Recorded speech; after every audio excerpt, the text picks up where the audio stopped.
All right, guys, welcome back to Let's Talk Ball. This is episode 24. It is March 20th. It is just Spain and I today after having Adam join us last week.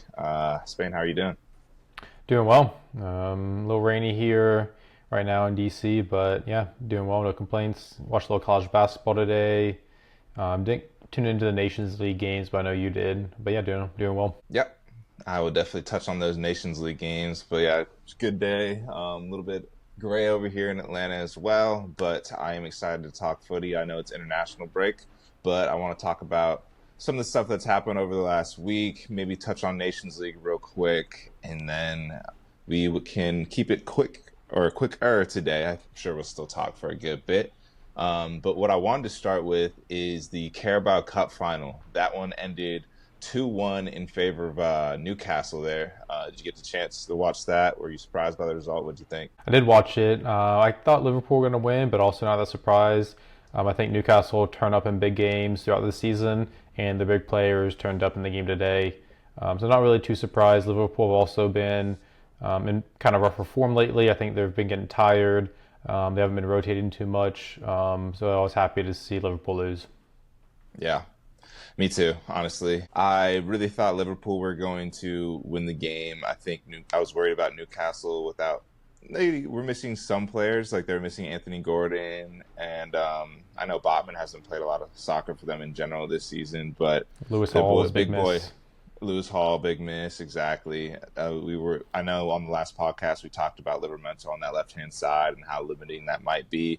He actually ended up assisting a goal in the match, which was cool to see. Mm-hmm. But yeah, I think congrats. Let me start by saying congrats to Newcastle. That is their first domestic trophy in over 70, or I think it is exactly 70 years. So I think it was awesome to see how much it meant to them, how much it meant to their fan base. And I should have known that Newcastle would get up for a game like this, especially after recent heartbreak against United in the Carabao Cup, was it 2 seasons ago? And I thought it was a great moment that you saw Dan Burn score that opener, just because he's the childhood Newcastle supporter. And so, like, you could see how much it meant to him. Bruno G was crying after the match. You could see the emotions on his face. So it was just like a very cool moment for a neutral fan and especially Newcastle fans. Mm-hmm. Yeah, speaking on Dan Burn, 32-year-old, just got his first England call-up. Really cool story for him. I know we've been talking about him a little bit recently in the podcast. I've always thought of him kind of as an oaf in the past, and especially him playing left back with what he's like 6'7", however tall he is. He's always just looked kind of awkward playing left back, but I've been really, really impressed with him. So he deserves to get his flowers. It was awesome to see him score a goal, like you said, and as a boyhood Newcastle fan, it helped bring back that trophy. I saw one thing online about how his dad wrote an open letter to him, which was really cool. I think that was last year when they made the final, or 2 years ago when they made a different cup final. So I'm just really happy for him and his dad and the Newcastle fan base as a whole, and happy to see Liverpool lose as well, because they've been having everything go their way so far this season. Totally agree. I think you just can't really write up a story better than that. I was just going to say, just imagine the electric feeling of like scoring a goal like that for a club that you grew up supporting is like something that you daydream about as a kid, and you got to live that out in real life. Yeah, for sure. Speaking of other players, Isak was great, scoring the second goal for Newcastle. Also, speaking on Livramento, that's something we talked about with Adam on the pod, specifically how Newcastle kept going down the left side. And who did they play in the Premier League where they kept having to get forced back? But anyway, they were going down the left side a ton, and every single time Livramento is playing out of position, because he's normally a right back covering for Lewis Hall, who's been a great left back for them this season. He would just stop the ball, turn back, and pass it backwards. But I think what led to Isak's goal, I don't think Livramento actually got the assist, but he crossed it with his left foot, which is the first time I saw him do that in this game and the previous game where I was watching Newcastle, and it led to Isak's goal. So I thought that was something of note, just because it was super limiting to Newcastle because they weren't able to cross from that left side with him providing the width, but when he finally did, it led to a goal. Yeah. And then another performance I want to shout out is Hojlund as well. I thought he was everywhere. He was I think he epitomized everything that Newcastle was in that game as far as just pure effort and grit. And I think it was beautiful to just see like the full team performance from top to bottom from everyone on Newcastle there. I thought they were really at it. I think Liverpool were poor, but Newcastle also did everything they could to make it difficult for them as well. Yeah, I saw Joelinton give a huge celebration for like a tackle he made, like a midfield tackle or something. Kind of Hmm. epitomizes him in Newcastle. Exactly, exactly. But now that we've talked about Newcastle, I think we need to have some uncomfortable conversations about Liverpool. Uh, I have kind of felt this feeling all season, but it's been hard to back it up because they just kept winning. But part of me has always felt that Liverpool is slightly fraudulent. And over the last couple of weeks, they've gone from looking at a potential 4 trophies to one very quickly. And I kind of want to just talk about what has happened there and what's led to that. Um, I think ultimately in the Premier League, they look so clear of everyone right now, at least on the table, as far as the table says. But I think they've been beneficiaries of a down season from Arsenal and Man City, especially. I think it's the least competitive it's been going into the final couple of weeks of the Premier League in a while, and I think that's just purely because no one expected this drop off from City. They physically fell off a cliff and needed reinforcements in January, but at that point it was just too late.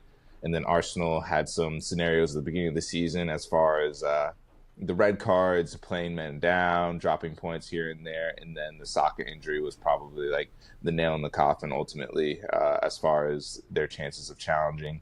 And so Liverpool, don't get me wrong, they've had an amazing season. Mo Salah is having an amazing season, but um, they don't seem like they've had like the pressure on them behind them like City have had with Arsenal chasing them, or Arsenal had when they were in the lead and then City chased them down as well. What do you think there? I think Liverpool just have had everything go their way this season, both for them and for the teams chasing them, such as Arsenal. We've not been perfect this season. We've been great at times. We've been poor at times. But I think a lot of things have gone against us this season in terms of those unfortunate red cards early in the season, of injuries, losing our entire front line, Saka out for months. And so I think that's really hurt us being able to stay with Liverpool. And I think a lot of things have gone Liverpool's way in terms of Mo Salah finishing at a crazy rate this season. They've had 9 penalties. We've had 2. The next team was Bournemouth with 6, and then most of the league have like 3 or less. So and Liverpool have had very few injuries this season. Yes, they've been very good. Klopp's been Slott's been great with them this season, putting them in the right positions and getting the right formation and the right team selection. But he's had a lot of healthy players and be able to keep the same lineup consistently throughout the season. So I think just like the overarching thing, as I already mentioned, was just like things falling into place for Liverpool, and then for the teams contending with them, going against them and making it kind of easy for Slott's first season. Yeah, Not I to say he agree. hasn't been good, and Liverpool haven't been good. Yeah, exactly. I think they've been great. I think a full strength Arsenal, in my opinion, would have been better. I was watching. I think you told me that you watched it as well. I was watching Ola Aina on the Inside Scoop, and they asked him what the most difficult team in the Prem that he's played against and would be, and he said this season Liverpool are obviously clear and probably going to win the Premier League, but in general he feels that Arsenal is consistently the most difficult team to play against, which I think is like a really interesting perspective from an active Premier League player that plays for Nottingham Forest, who are a top 4 team right now. To hear him talk about how much he respects the way Arsenal play and the way that they're able to break teams down, I thought said a lot. Mm-hmm. Yeah. But go ahead. Good. I was just going to say, going back to Liverpool, I think as far as what's gone wrong for them over the last couple of weeks, we saw them in the Champions League put up a pretty poor performance in the first leg in Paris, but they got away with the 1-0 win there. And then they come home and play, I believe it's Southampton, and they made that probably harder work of that than they needed to. I think their goals came from 2 Mo Salah penalties. I'm not sure if they had goals outside of that in those games. They won 3-1, but yeah, the first 3-1. 2 were penalties, I believe. Okay. And then next week, the following week, they go to PSG again midweek, and they end up losing that one in pens. But I think PSG was the better team across both legs. I think most people would agree with that. And then finally, it comes to the Newcastle League Cup on Sunday, and then the wheels pretty much totally fell off. They looked pretty awful, to be honest, all game. Like it wasn't like it was competitive and Newcastle barely edged them in a 2-1. I think 2-1 is honestly flattering as far as like how the performances went from both teams. And the causes of that, in my opinion, I think Newcastle or I think Liverpool have been overly dependent on Mo Salah. And over the last week or two, he's looked a little bit like more of a passenger at times. He's not affecting the game as much. He's not getting as many shots off. And I think Liverpool haven't quite figured out what to do when Mo Salah isn't having his wonder season that he is having right now. I think he's drastically, I think he's a great finisher. So you're always going to overperform your expected goals, but I think he's drastically overperforming his expected assists and goals right now. I think he's got 17 assists in the league and has like 7 point something expected assists, which is crazy. Like a crazy, crazy overperformance there. And then he's also overperforming his expected goals. And now that that's kind of dried up a little bit, maybe he's tired. They played a lot of football recently, so I got to cut him some slack there. And it's always been Mo Salah, who's always playing 90 minutes a game, and you can't expect him to continually show up. And like now that he's not influencing games in the same way, Cody Gakpo's been hurt, so he had his little purple patch, but hasn't been contributing as much recently. Luis Diaz started the season hot, but he's cooled off a little bit. Diogo Jota, he just seems like he either can't stay healthy or when he is healthy, he just seems like he's not the same player after all these injuries. He's getting a little bit up there in age. And then Darwin Nunez is Darwin Nunez. We know what he is. And by we know what he is, you know that he seems like he's got all the tools, but just cannot seem to put it together, can't seem to put his shots on target. It's just so erratic of a player. And I think that recipe of players just being inconsistent and not being able to show up for the team means Liverpool are going to struggle when Mo Salah is not in Ballon d'Or form. And I think they've really struggled to overcome that over the last couple of weeks.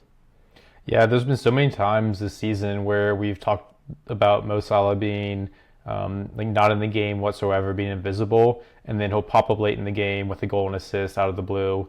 And that's just kind of what it's been like recently. He's been pretty invisible, really out of the game, and just hasn't come through with one of his goals or assists, like the piece of magic that he can create when he is at the top of his form.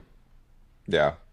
Yeah, and I don't know if it's just me, not just me, but like I don't want to disrespect Mo Salah in any way. He's actually been one of my favorite players to watch over the last like many years in the Premier League, and I think he's a top player. But I feel like sometimes he struggles to impose himself on games. Like I know he's like one of those players that, like you said, like we'll watch and it'll seem like he does nothing, but then he'll pop up with that moment. But I was really surprised both in the PSG match and more so in the Newcastle Cup final just how little he seemed to even try to impact the game, to be honest. Like, I feel like there were moments in that match where he didn't seem like he was doing everything he could to get on the ball and trying to get shots off, trying to get crosses in. Like, I felt like you almost like forgot he was even on the pitch at certain times in that game against Newcastle. And like, for someone that's, you know, making a Ballon d'Or push, for someone that's supposed to be the leader of this team, you'd think that he would try and impose himself on the game more. And another thing that I thought was weird was, not weird, but an interesting fact is apparently in all of his cup finals, he has not scored a goal from open play. I think across 9 different finals, and if you count Community Shields, that number even goes up. But he's got 0 goals from open play in those matches. So is he not a clutch player? I don't really know what's going on there, but I think it's something worth looking at. That he might have a tendency to ghost in some of these bigger matches. Mm-hmm. I mean, all season long, I don't think he's really imposed himself in most games. He stays high and wide and waits to get in behind or waits for a quick counter and for someone to play him. But yeah, for the most part, he kind of sits out there and saves his energy and just goes full tilt when he sees the opportunity. In these bigger games, and you're getting marked out of the game because you know like that's Liverpool's biggest strength and that's what's going to kill you. You can kind of keep that defender on him more, be more aware of that to prevent those 1 or 2 opportunities. So you would like to see kind of a player go and grab the ball and create more, but that just hasn't been his contribution or style this season from what I've seen. Yeah, agreed. But hopefully they can figure that out. I mean, at this point, I guess not much else to play for besides the Premier League, but I know he's playing for his own records, trying to break goal scoring records across Europe and in the Premier League. So I know he's got eyes on that, but in general, I think slot. One of the other interesting topics I want to talk about is I think it'll be interesting to see how Arne Slot responds to what might be the most difficult patch as that he's had as Liverpool manager. I think they haven't really had too many like difficult tests where odds are kind of stacked against him. Like, let's see what he does when his back's against the wall. So I think that's something I'm going to be watching very quickly to see.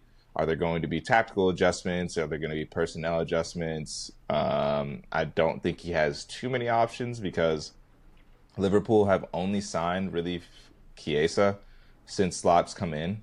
Other than that, they really haven't. They've been reluctant to spend money on players that they don't think are going to be perfect fits. But I think he's going to have to figure out some type of solution with the squad to make sure that the performances just don't continue to drop. I think they could drop a little bit and they'll still be safe in the league. So I guess it's not that consequential, but I would just like to see them show a little bit of fight and kind of show everyone that like they're not overrated or whatever people are trying to say right now, whatever narratives people are trying to push.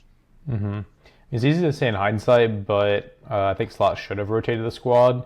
You could see that they were pretty beat, especially after the PSG two legs, and it took a lot out of them in those games, both mentally and physically, and he didn't rotate really at all. So I think that it falls on Slot. So you would like to see that, and yeah, I agree. I mean, they do have. I mean, he's not going to start Darwin, but we will see if he does continue to really improve Liverpool as they go forward. But some rotation, I think, was called for against Newcastle. Yeah, and they've got a big summer ahead as well.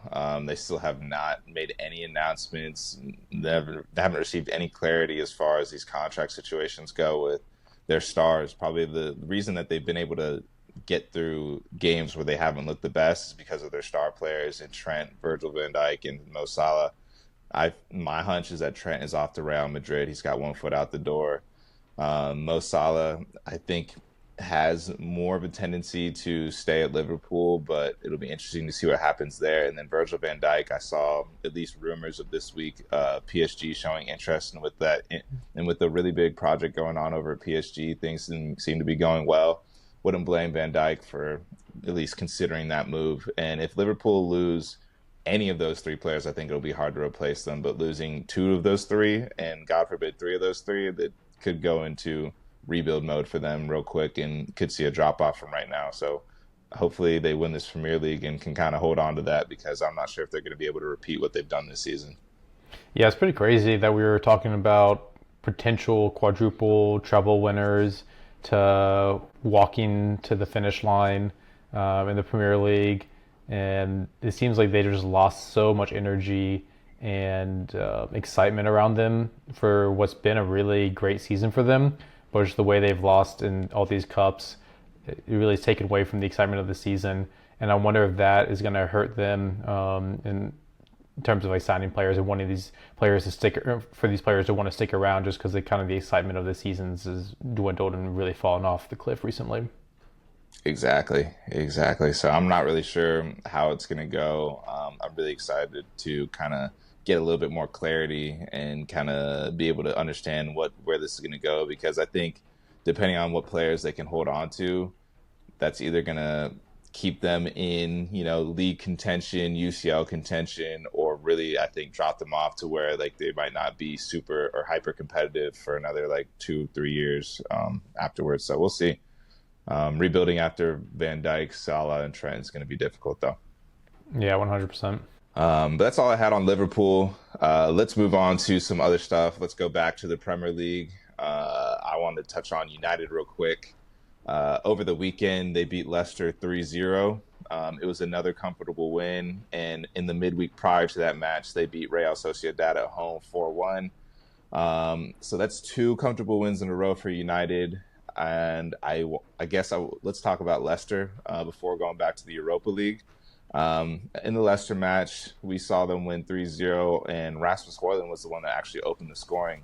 It was really good to see that Rasmus may have his mojo back. On Thursday in the Europa League, he looked sharp, looked unlucky not to score. And then he comes out and scores against Leicester, which is what my hunch was. I'll touch on this real quick. I feel terrible because I was looking at an FPL move that involved bringing in Rasmus Hojlund and Bruno Fernandes over Garnacho and Chris Wood. And I told myself I want to play it safe and get Chris Wood, not go too much against the grain. And boy, do I regret that, because everything in my heart told me Rasmus was going to score. And then I also figured Bruno was just going to also haul against Leicester. He's in the form of his life right now, it seems like. I don't think he's been in better form for United since he first joined the club back in January, a few years back, or I guess not a few years, a while back now. But when he came in, was just absolutely lighting the Premier League on fire. I don't think he's been in better form since then. So I have deep, deep regrets about that. But going back to Hojlund, very good to see him score. That broke a 21 game streak for him, which is awful. Like, that was his first goal since December. He's looked for a while. I think the deal with Hojlund was he did not have enough service, and then I think not having the service, all the pressure around him got his confidence down. And he's looked so low on confidence over the last like 2 to 3 months. It just, like, touches were loose. He couldn't really get anything going. When he was overplaying stuff, either taking too many touches, or when he tried to keep it simple, that wasn't coming off either. So really, really excited to see him looking sharper and then get his reward of a goal. It was a good finish. I think he still probably took too many touches when he got the ball from Bruno, but to be able to put it in the bottom left corner with his weak foot like that, I thought was great to see, and hopefully many more to come. And then something that also went under the radar a little bit was Garnacho also broke a goal drought, which was longer than Hojlund's. Garnacho's was 24 matches. He hadn't scored since December either. So great to see both those two get back on the score sheet. And then Bruno had another great finish for the third goal. Really good, honestly, overall good performance from United. They looked comfortable the whole game, both this game against Sociedad and then the game against Leicester. They seemed very in control. They've gotten results in the past against some of these poor teams, but haven't looked as in control as they have over these last 2 games. So it's been really good to see the progress made by the team there. Really, the only negative that you can take from this game was Aiden Heaven. Aiden Heaven is a young center back we signed from Arsenal. He's 18 years old, and we signed him for £1 million, I believe, because he just had no pathway through at Arsenal. But he was a talented player, and everyone knew that. I don't think anyone expected him to come in and have the impact that he was having. He earned his first start ever against Real Sociedad after a couple bench appearances, and he was one of United's best players. And then against Leicester, he was arguably United's best player on the field. He looked so composed on the ball in the back, and one thing that surprised me was how physically up to it he looked for such a young player. I think we've talked about this in the past. Like, when it comes to these young academy players trying to break through, it's really like the physicality aspect that differentiates those that can like really cut it from such a young age or not. And he looked like he was up to it. He was fast. He was strong. He was making recovery tackles. He was taking the ball in the back and dribbling past players that were trying to pressure him, and he looked really good. So really unfortunate to see him go down with what looked like a pretty bad ankle injury. He got stretchered off. They didn't show any replays on Sky Sports or any of the Premier League broadcasts, which made people think maybe it was like a leg break or something nasty. But after the game, he was seen in a walking boot and able to put pressure on it, which was a really good sign. And I think over the last couple of days, some more news has come out that it's probably just a sprain. And I don't know, they haven't put a timeline on his injury yet, but hopefully it's something where we're going to see him back before the end of the season, which a lot of people feared it was season ending when they first saw it. So that's really the only negative from the game. Other than that, just tons of positives to take from a United perspective. I really love seeing the hype over the last week has been about this new Ruben Amorim chant that everyone's been seeing on social media. I cannot get it out of my head. I'm not gonna lie. I haven't heard this one around the house. Really, I'll try and send it, or maybe I'll like edit it in here. But really catchy. And you're not gonna sing it for us, for the listeners. It's a little bit too long of a tune. I will. Maybe I'll edit myself in once I get some vocal lessons in. But you could hear them singing this chant for like 60 minutes of the game. Like, it was louder than the Leicester home crowd. The United away fans were really, really good. And I think there's a lot of optimism around United right now from the fan perspective, which is really cool to see that Ruben Amorim's kind of been able to, I know we talked about how he needs to start getting some results together. He needs to start making the performances look just a little bit better.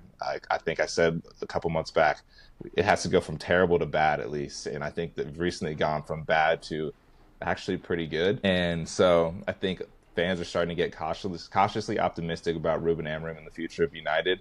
But everyone's saying we can't get carried away, and I agree, because although the performances have been good, we played Real Sociedad, who's not a very good team, and we played Leicester, who's in possibly the worst form of any team in the Premier League right now. Ruben Nistelrooy I think he came in and he beat Tottenham in his second game in charge, and since then they've lost every single match, and I don't think they've scored in like 6 or 7 straight matches. So Leicester isn't exactly the litmus test to decide that like you're performing well or doing great. But yeah, they've gone like 8 games without scoring, except for one game where they beat Tottenham. Yeah, which is hilarious. Hilarious. But yeah, good. So good to see that there's some positivity around United, but not time to get carried away. But I think Ruben Amorim is showing very good signs. Lots of players are improving. Like I said in the last podcast, Xerxes been playing very well. Rasmus Hojlund looks sharper and is now scoring goals. He just scored again today for Denmark. He scored the winner for them. And then Garnacho is assisting and scoring goals. Bruno Fernandes is in the form of his life. And it just seems like everything around the club seems to be moving in a positive direction, which is nice to see for a change. So based off what I'm hearing over our last couple conversations, the question that begs to be answered is whether you'd rather be a Liverpool fan right now or a United fan right now. Wow. I mean, it's hard to say. Hard to say you don't want to be Liverpool who's still going to walk away with the Premier League trophy, but I'd always rather be a United fan, through thick and thin, regardless. And it is exciting times. It's nice to like be able to turn on a game and actually feel satisfied. Like I thought this to myself, and then I saw one of the big United accounts that I follow tweet this on Thursday, but I got done watching the Thursday game and I was like, that was genuinely like fun to watch, which I have not been able to say about a United performance in a very long time. And then again, the same thing with Leicester. Like you watched it and it just felt like from, I would say, the press to the defensive shape to the attack, everything actually looked good and looked like it was coming together. I think the one thing that we still need to work on that will get exposed against teams is our build-up. I think we're still not quite there when it comes to deep build-up, but you know that will come with time, that will come with practice. So in general, I can't really complain compared to where we were a month or two ago. I gotta say I'm pretty happy. Yeah. Speaking of build-up, maybe need a new signing. One player that I've been really impressed with recently is Adam Wharton. I think he'd be a perfect signing for United. He is so young, so it's hard to say what he's going to turn into, but his passing range is phenomenal, and I think United could really use a deep line midfielder like him for build-up. 1,000%, 1,000%. We've been scouting Adam Wharton for 2 years. Like I think we were looking at him around the same time that Crystal Palace decided to sign him. I think we just couldn't give him the same pathway that Palace would, and he probably wouldn't have turned into the player that he is today had we signed him over Crystal Palace anyway. But I think he's great. I think he complements Kobbie Mainoo really well, who's more of a carry first player. So to have someone in there that has the passing range to kind of spray the ball around midfield, and then Kobbie can kind of be a connector in there with his carrying and be able to receive in deep pockets and stuff like that. I think they could complement each other really well. The only thing is that we probably need a little bit more steel in midfield as far as like a ball winner. I think Ugarte has been solid for us. I don't think he's a starter when it comes to being like a top 4 or a title contending team. I think he's more of a squad player. So if I'm looking at United's transfer needs going into the summer, I think we probably need another number 9 to go along with Rasmus Hojlund, with Joshua Zirkzee taking up more of the 10 role rather than a traditional 9. I would love to see us sign someone more experienced like Victor Gyökeres or Victor Osimhen as well. We've been looking at, and then a cheaper option is maybe like Etikite over from Frankfurt.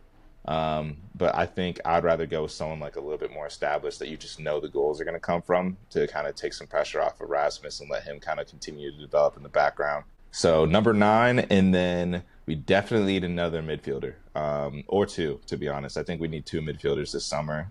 We need someone with passing range in midfield, and then we need another kind of ball winner physical player like Ugarte that can kind of just eat up ground for us. And then on top of that, so midfielder, striker, and then the third priority signing would probably be someone that can play in the left or right 10 positions.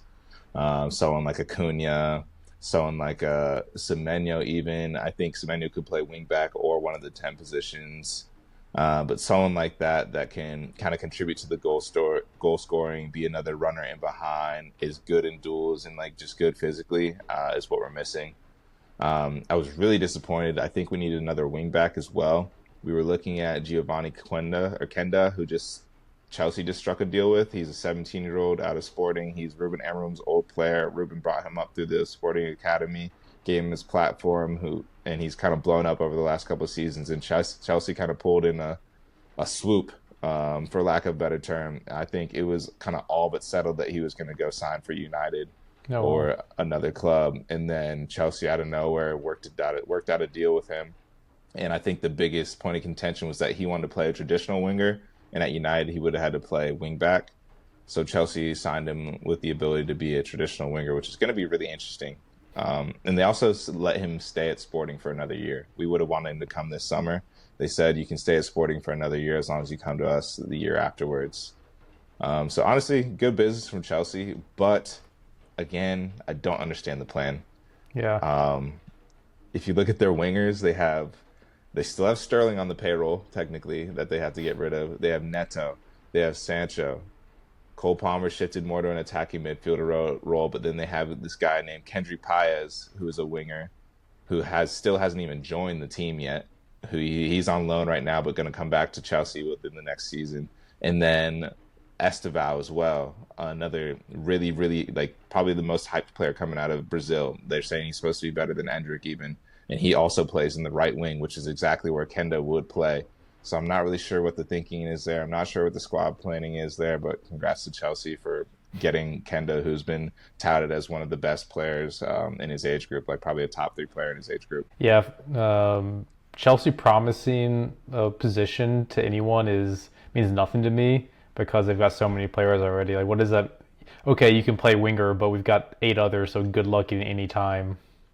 Exactly. I don't understand the plan, because right now Estevao and Paez are 2 players that they signed at least over the summer, if not earlier than that, who they've had away from the club just because they know they wouldn't have playing time for those guys right now, and they want them to continue to develop elsewhere. And so you're just adding another player into the queue at that point. I don't know. Hopefully I saw something. Estevao's agent came out and made a comment that one of the reasons they went with Chelsea is because they believe Chelsea was the only team that believed he can play in the center attacking midfield position instead of just right wing, which is like, sure, but then Cole Palmer is your center attacking mid, hopefully for the future. So again, I don't really understand the line of thinking there. Yeah, I mean, we said it before, I think, in the last pod, but I really just see Chelsea as running as business. So whatever they're promising their players, I guess they're doing a good job at selling and doing a good job in terms of like business. But I don't know what these players are seeing because there's just an inflated squad, and Chelsea's on the decline right now. Like, they've not looked good recently. Little transition to Arsenal right now, segue. But yeah, we just beat Chelsea easily. Yes, it was only 1-0, but it was an easy game. Chelsea weren't in it. We just have a hard time finishing because we don't have any forwards at the moment. But yeah, Chelsea definitely on the decline. The way they're attacking is terrible. It's so slow. They look like they're going to be in transition and then just turn around and start passing backwards. And I think it was during this past game, Chelsea fans were just chanting attack, attack, attack. And the way that Maresca has them playing is not looking positive for them. And they're just going super slow, and they've been on the decline since the beginning of the season when they had a hot start. Yeah, I totally agree. I watched a lot of that game against you guys, and they just looked a little bit lost for ideas. I mean, I know they were without Cole Palmer, who's like probably where a lot of their creativity comes from. His chance creation numbers are like out of this world, but they definitely need some more ideas because they just, like you said, they don't have a transitional threat really. Like Nico Jackson, I think, provide a lot of that threat in behind because he could kind of stretch the defense a little bit. Pedro Neto can do a little bit of that, but Jadon Sancho can't do that. Madueke's hurt. Mudryk, I think, has just completely fallen out of the picture. I don't know I don't know I if he forgot ever about him. figured out. Yeah, I know he got in trouble, suspended for like the doping thing. I don't know if they Oh ever figured yeah. that out or if he ever got unsuspended for that. But even when he does come back, I feel like that's just an investment they're going to look to move away from. But I'm not sure. They just look bereft of ideas. I also think they look notably worse without Romeo Lavia, who also just can't seem to stay healthy as well. Hmm. But I think he's someone that's underrated for them that helps kind of take things along in midfield for him. Yeah, no, agreed. I think Neto is someone they can run in behind. He's super fast and actually really quality player. But just like the way they're playing right now is not suited for that. Yeah, But agreed. we can speak on Arsenal now. I thought we played well.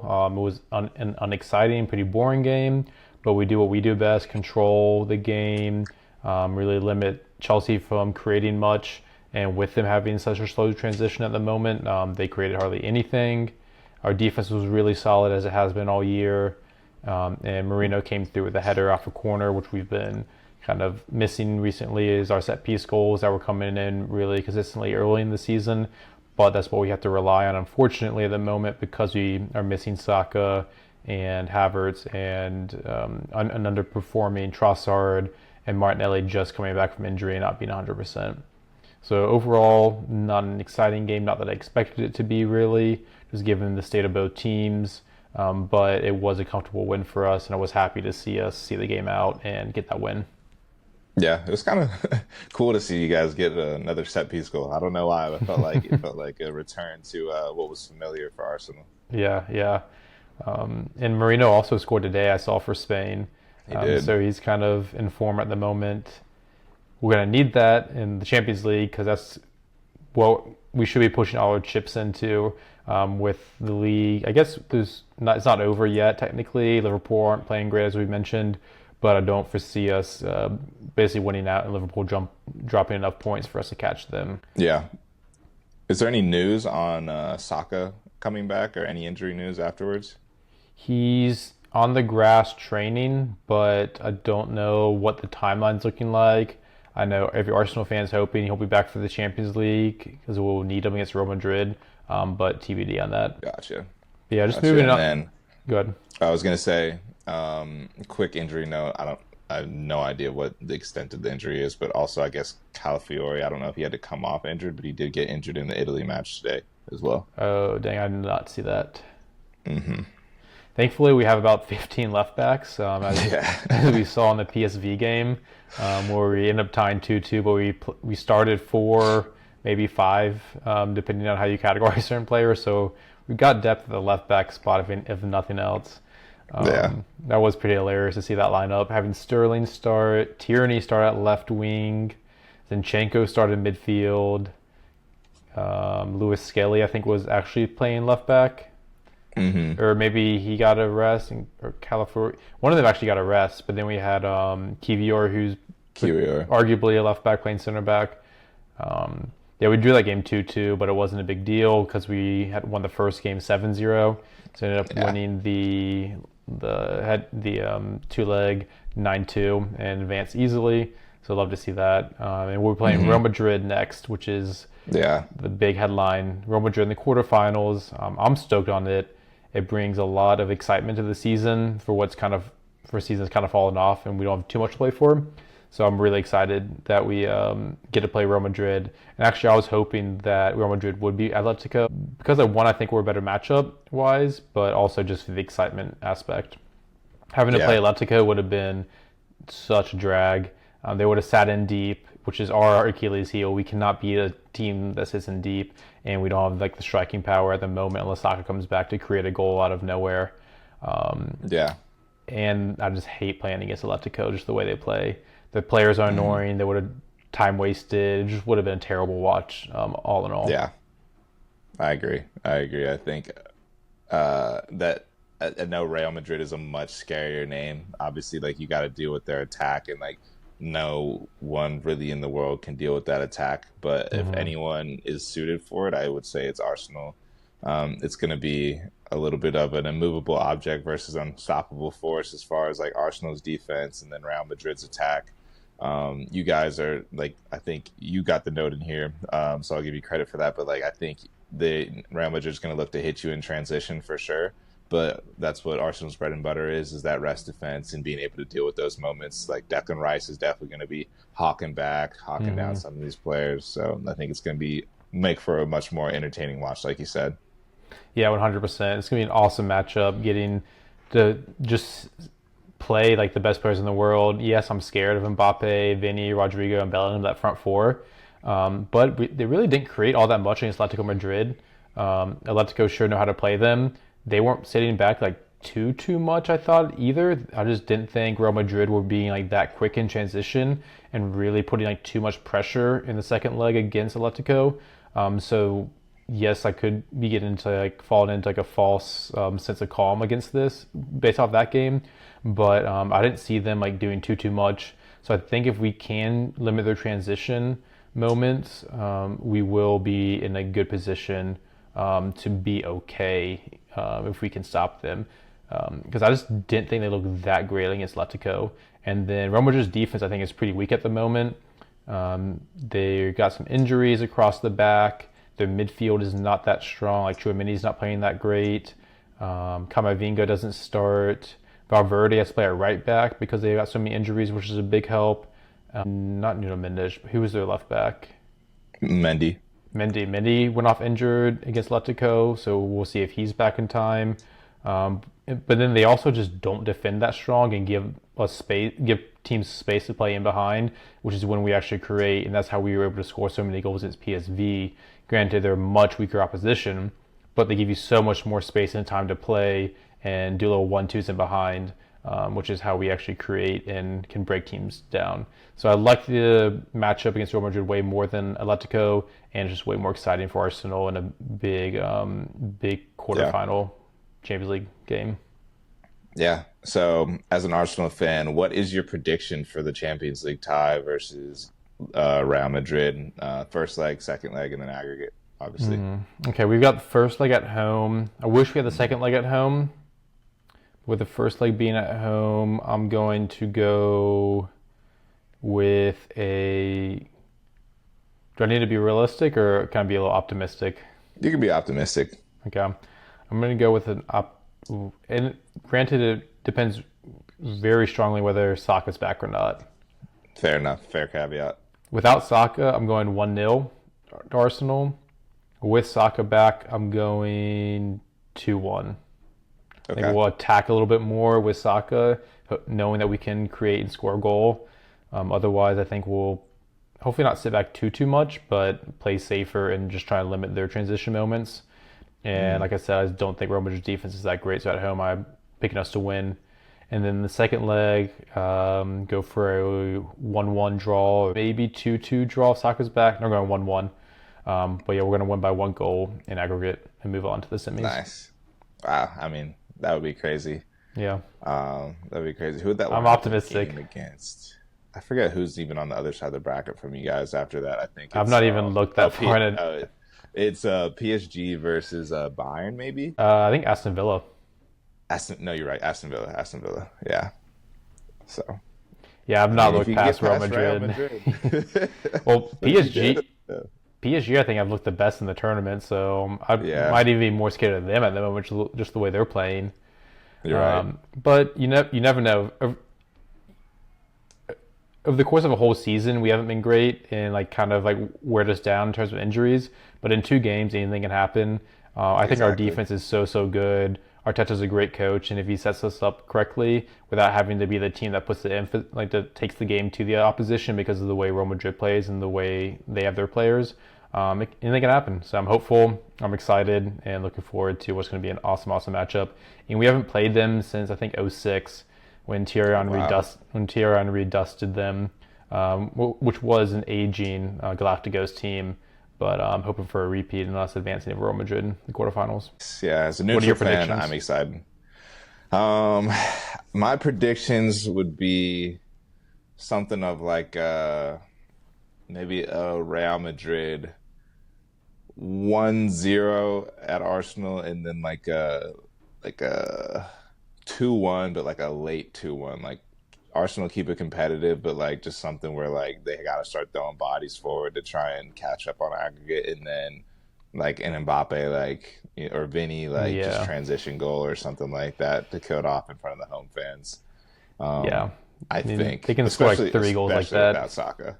Yeah, Yeah, yeah. If you don't have Saka, I'm worried about scoring goals. But I'm just more excited for Real Madrid and a fun matchup than having to watch Atletico.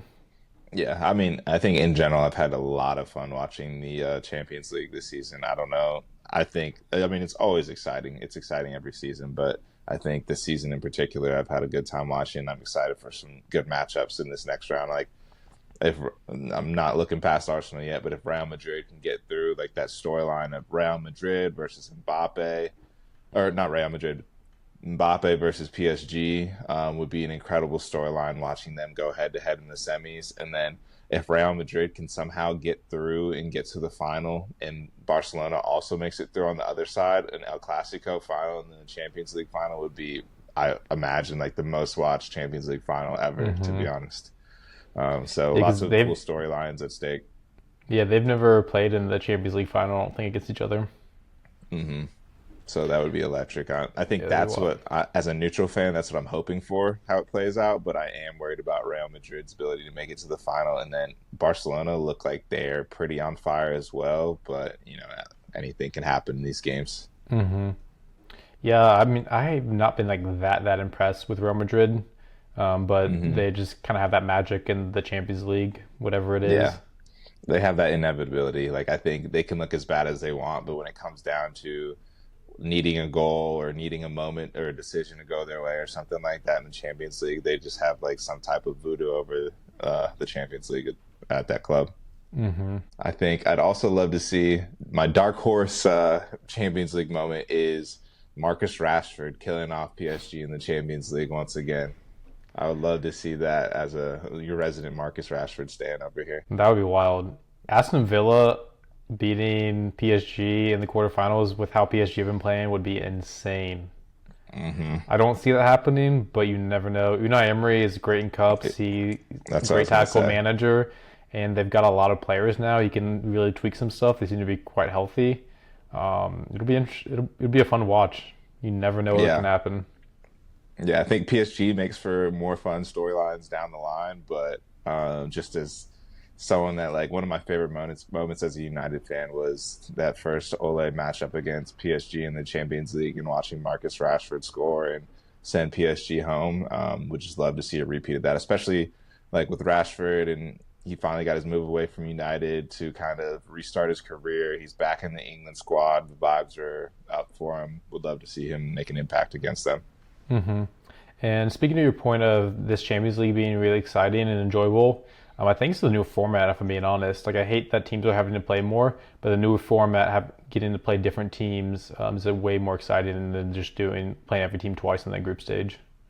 Yeah, I do think they did a really good job with that. I know some people are a little bit opposed to the changes, especially from a player perspective. Players are tired of playing so many games and being asked to do so many, travel so much, and they're playing more and more games each year. But for a fan, I think the league is right in the fact that like fans will enjoy that, and there's going to be more money behind it. Let's see.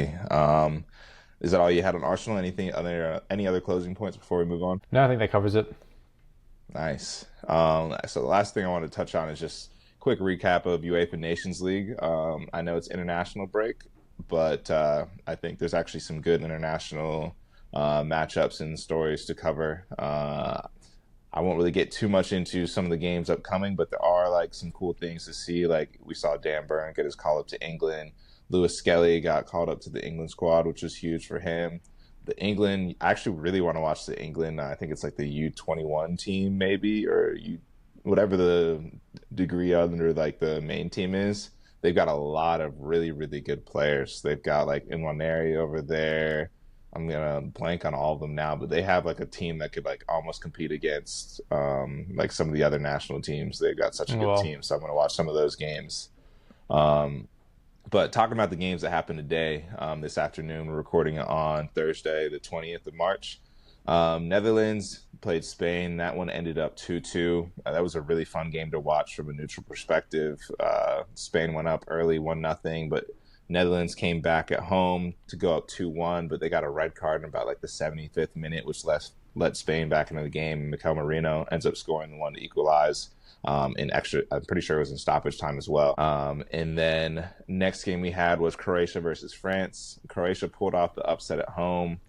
They missed the pen early on in the game. It looked like things might go against them, but thanks to a brilliant performance from Luka Modric and the rest of the team, they ended up actually upsetting France 2-0 in that one. Croatia's the players, I guess, don't age when it comes to playing for the national team. Because I was really surprised to see them beat what's a really talented France squad. They still have the same players playing somehow. They do. Luka Modric just seems to not age. It was a funny moment in that game, actually. He tackled Mbappe in the box and got the ball, and Mbappe kind of flopped. And Modric got so pissed at him and got right in his face and started screaming at him, being like, yo, get up, like, quit flopping, whatever. And Mbappe got up laughing because he knew what he was doing, too. It was nice to see two teammates kind of go at it. Modric probably has seen that so many times in training. Exactly. And then speaking of not aging, Perisic scored a really nice goal off like a kind of like, I think it was half volley or might have been full volley into the bottom left corner. So another player that isn't aging for them. Nice. Who's Perisic playing for? I saw him recently. I should know this because I saw him. Does he play for Mourinho? I saw him I can't remember. I was like, I kind of forgot. Is it Fenerbahce? I think it's Fenerbahce, maybe. You might be right. It was some game I think that was going into overtime that like was playing late. Oh, he plays for PSV, I think. Okay. So it was against Arsenal then. Yeah, it was against Arsenal. Okay. I couldn't remember where I saw him playing. Yeah, that's what I was gonna say. Yeah, but he plays for PSV. Next game though, Italy versus Germany. Didn't really see much of this one, but I saw the highlights, and it looks like Italy scored pretty early on in the match. Beautiful ball from whoever was playing their right wing back position. I can't remember who it is at the time, but basically set up the goal themselves. But it was like a couple passes early, but his pass sets up a cross across the box that gets kind of spilled to Tonali, who scores. But then Germany scored 2 goals after that to win 2-1, including a really, really nice ball from Kimmich, who another player that seems to just not age. I know he's like in his peak age for a player. It'll be really interesting to see if he leaves Bayern this summer. I know that's something that's been talked about. I don't know if he ended up signing a new contract or not with them, but if he leaves, I think he could go to any top club in the world and contribute there. And then last game of the day was Denmark versus Portugal. That one was, I actually found it entertaining to watch some of the pieces that I did, even though there weren't many goals. Portugal looked pretty poor the whole game, which surprised me because they looked like they had a pretty good lineup out there with Bruno Fernandes, João Neves, Ronaldo. They had Rafael Leao, Diogo Dalot, Mendes, like lots of star-studded lineup. And they just could not figure it out. Did Ronaldo start? Yeah, Ronaldo started and captained them. They had only 7 shots at one point, and late in the second half, they had only 7 shots compared to Denmark's 22. It looked like Denmark just kind of completely dominated the game. Christian Eriksen earned a penalty pretty early on in the game and got it saved by Diego Costa. And it looked at that point that Portugal might go on and kick on and use that momentum, but they could not figure it out. And then Rasmus Hojlund gets subbed on in the second half and scored again. So, like I said earlier, he might have his mojo back. He's looking sharp. It was good movement from him. To be honest, should have finished it. Like, he was in the box by himself, but he got into that position by working really hard off the ball and putting himself in a position to score. Scored with his weak foot. Kind of finessed it into the far post as the keeper thought he was going to try and go to the left. So the keeper didn't really get near it, but just good to see Rasmus Hojlund in and around goals. And his celebration was cheeky. Ronaldo is his idol. He said that multiple times. So hopefully I think it was honestly more out of like respect for him, but he did hit the Sue in front of Ronaldo, which was pretty electric to see. Yeah, that's pretty cool scoring against your idol, and then you got to hit his own celly in front of him. Yeah, I know Ronaldo probably hated seeing that, but fun to see from a neutral fan. But that was all it. That was it for the UEFA Nations League games. I'm excited to see some more. I want to see what England looks like with their new look under Thomas Tuchel. U.S. is playing Panama as we speak. I would love to see a little bit of them under Oh, Pochettino. I think that they're nice. going to Good have show. more of a. I would think that they have more of a full strength squad since everyone's under international break. The last couple games the U.S. have played have been with players that aren't going to be part of their World Cup squad. So I'm interested to see what they look like right now. Yeah, Ajimon and Tim Ream got called up both from Charlotte. So Yeah. some representation from Charlotte FC, who are actually on a really good start of the season this year, with Zaha, which is really exciting. Need to get myself one of those kits because there's the new black kits is so sick. Yeah, they are so sick. Gotta get one with Zaha on the back. So it's currently 0-0 in the 42nd minute. Yeah, we started a strong lineup. Sargent started up top. So no start for Ajimon, but Tim Ream started at center back. Hopefully Gotcha. Ajimon gets in the second half. That'd be sweet. I might have to turn that on after we Nice. finish podding. Yeah, I'm definitely about to do that. Yeah, I didn't really have anything else to cover in this pod. I didn't really want to look ahead to the next Premier League matches or anything like that, just because they're so far out. I don't think they don't play again until like April 2nd or so, something around that time. That's crazy. So we got some time to kill watching hopefully a lot of good international matches with so many teams putting out full strength lineups. Yeah, no, I don't think I have anything else to add. We could chat FPL real quick, but also should be able to call it. We can do that next time. Yeah, we can do a real quick FPL roundup. I'll pull up my team real quick. I don't have much good to say about my team. I'm a little disappointed. I mean, it could have been way worse, all things considered. So I can't be too disappointed, but I just was really, Yeah, that has got to be killer being a United fan. And I know you told me you've been against Chris Wood all season, so to fall into that trap yeah, when your heart was telling you to go Bruno and Hoyland, it's got to hurt. yeah. I cannot believe that. I cannot believe Chris Wood in a game where Nottingham Forest scored, was it 4 goals? 4 goals, yeah. 4 goals, had 0 goal involvements after playing 80 minutes. I mean, that's just heinous. Yeah, my original plan was going to be just use one transfer to do Mateta to Wood, and then maybe do a second one for like Neto to Clivert to bring him back in, or maybe do a defender move because I was going to have to start Howard Bellis. But I ended up taking a hit and doing Trent once he got injured. I did Trent, Palmer, and Mateta for Holland, Clivert, and Matt Doherty from Wolves, and Captain Holland. So I came up +7, and then factoring the Holland captaincy, that was big because I would have brought in Wood and captained him, or like Captain Clivert. So I got the captaincy right, which is big. I was gonna do Milenkovic for Forest, who had a goal and assist, a nice 11 Yeah. pointer. But I ended up at the end doing a little like forward thinking and realized I wanted to do Wissa out for Mateta because Crystal Palace are playing Southampton next, which is a really good fixture, and I don't have any Crystal Palace. So I decided to go for a cheap defender in Doherty to have enough money in the end to do Wissa to Mateta next week. So we'll see if that pays off. Otherwise, I probably would have taken a hit, but taking back-to-back hits when I'm going to probably play on a wild card in 31 didn't feel like the right move. And in hindsight, Milenkovic got a goal and assist, which is unlikely, and not like they cleaned, so I'm not too bummed with it. But I ended up on Yeah. 48 points, got a small 15K red arrow. I'm just really bummed because I had a ton of ground on Connor Anderson for first place in our mini league. I was like 5 points behind, and then he captained Bruno Fernandez and just like jumped up and extended that lead. Yeah. Great call by Yeah. him to captain Bruno, but I was feeling really good until United played and Bruno came through with 17 points. Yeah. I mean, I knew in my heart Bruno was about to do that. Last time he played Leicester, he had, I think, another 17 pointer. Exactly. And then I was clowning Logan in our text message that I had with him because he did a free hit squad, but he had Odegaard in there.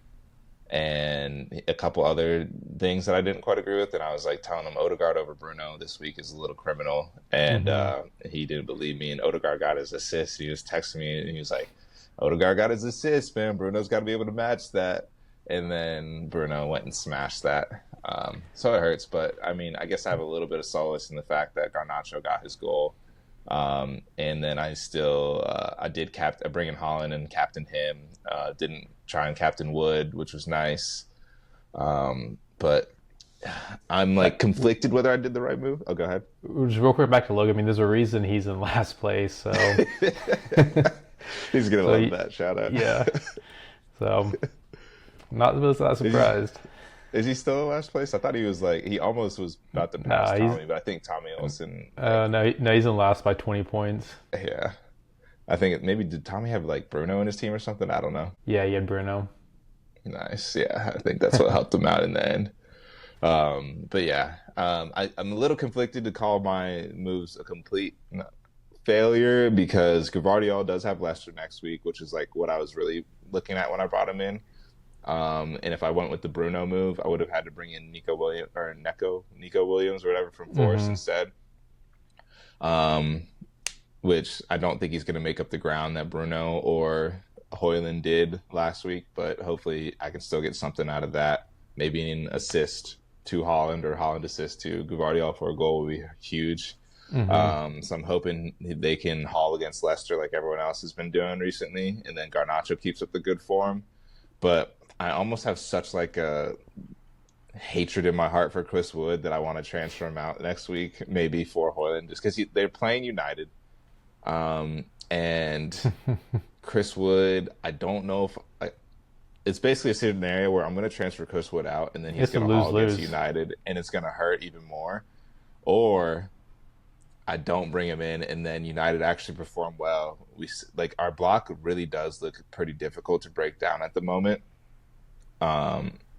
So I could just see like even if Chris Wood scores, like I don't see Nottingham Forest like really, really hauling against us, putting up like a 3 or 4 goal performance again. And we saw what happens when they do that. He doesn't contribute anyway. But I don't know. Maybe I just stick with my emotional hedge. Yeah, it's a lose-lose. You either keep him in and Elanga assists Wood twice, or you take him out and you keep him in and I don't know what I'm saying here. It's a lose-lose either way. I know what you're saying. Like I either transfer him out and then he ends up hauling against us. Yes. Or I keep him in and then he does nothing, and then I mean at least I get the emotional happiness of knowing that United held him in check. Yeah, hopefully. that's where I started thinking actually that's not a lose that much in that sense, but yeah. But yeah, you're in a pickle. Yeah. I don't know. We'll see. I have a little bit of time before I need to make that decision, so I'll kind of like watch how people perform over international break, watch out for injury news, and then just kind of follow my gut at the end of the day. Yeah, you might have already mentioned this, but I mean, you did come out plus 11 on taking a -8. That was not seen, so not bad, but yeah, just the emotional part of what could have been.